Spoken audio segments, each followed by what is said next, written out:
భారత రూపాయికి మరో భారీ షాక్ తగిలింది. మధ్య ప్రాచ్యంలో యుద్ధ మేఘాలు కమ్ముకున్న వేళ గల్ఫ్ ప్రాంతంలో ఉద్రిక్తతలు పెరుగుతున్న క్షణాల్లో అంతర్జాతీయ మార్కెట్లలో ముడి చమురు ధరలు ఎగసిపడుతున్నాయి. ఆ ప్రభావం నేరుగా మన దేశ ఆర్థిక వ్యవస్థపై పడింది. ఫలితంగా భారత రూపాయి చరిత్రలో ఎన్నడూ లేని స్థాయికి పడిపోయింది. బుధవారం ట్రేడింగ్లో రూపాయి ఒక్కసారిగా 0.9% వరకు క్షీణించింది. డాలర్తో పోలిస్తే 92.30 స్థాయికి చేరింది. ఇది రూపాయి చరిత్రలో కొత్త కనిష్ట స్థాయిగా నిలిచింది. అంతకుముందు ఈ ఏడాది నమోదైన 91.98 స్థాయిని కూడా ఇది అధిగమించింది.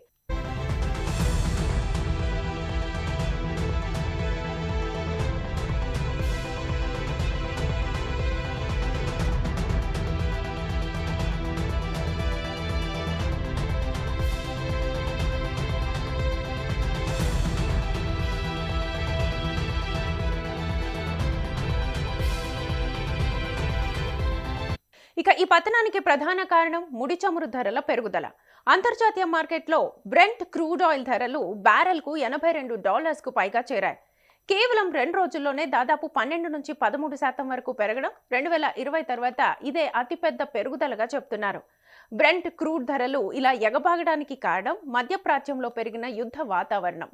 అమెరికా, ఇజ్రాయెల్ కలిసి ఇరాన్పై దాడులు చేయడమే. దానికి ప్రతిగా ఇరాన్ స్పందించడం వల్లే పరిస్థితి మరింత ఉద్రిక్తంగా మారింది. భారతదేశానికి అవసరమైన ముడి చమురులో 80% కంటే ఎక్కువను దిగుమతి చేసుకుంటోంది. చమురు ధర పెరిగితే దిగుమతి బిల్లు భారీగా పెరుగుతుంది. అలా పెరిగిన దిగుమతి ఖర్చు ప్రస్తుత ఖాతాలో లోటును విస్తరింపజేస్తుంది. దీంతో రూపాయిపై ఒత్తిడి పెరుగుతుంది. ఆర్థిక నిపుణుల అంచనా ప్రకారం ముడి చమురు ధర ప్రతి $1 పెరిగితే భారత దిగుమతి బిల్లు సుమారు 16,000 కోట్ల రూపాయలు పెరుగుతుంది. అంటే చమురు ధరలు ఇలా ఎగబాగితే రూపాయి ఇంకా క్షీణిస్తుంది.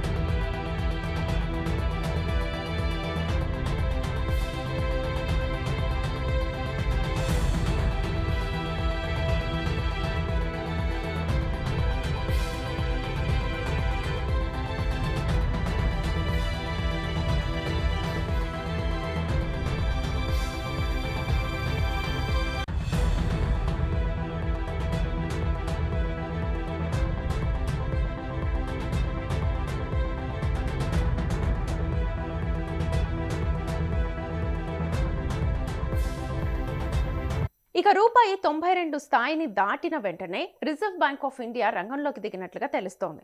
మార్కెట్లో డాలర్లు విక్రయించి రూపాయి పతనాన్ని తగ్గించే ప్రయత్నం చేసినట్లుగా విశ్లేషకులు చెబుతున్నారు. అయినప్పటికీ చమురు ధరలు అధికంగా కొనసాగితే రూపాయి మరింతగా బలహీనపడే అవకాశం ఉందని హెచ్చరిస్తున్నారు. రూపాయి పతన ప్రభావం స్టాక్ మార్కెట్లపై కూడా కనిపించింది. సెన్సెక్స్ ఇంట్రాడేలో దాదాపుగా 1800 పాయింట్లు క్షీణించింది. నిఫ్టీ 50 కూడా 550 పాయింట్లకు పైగా పడిపోయింది.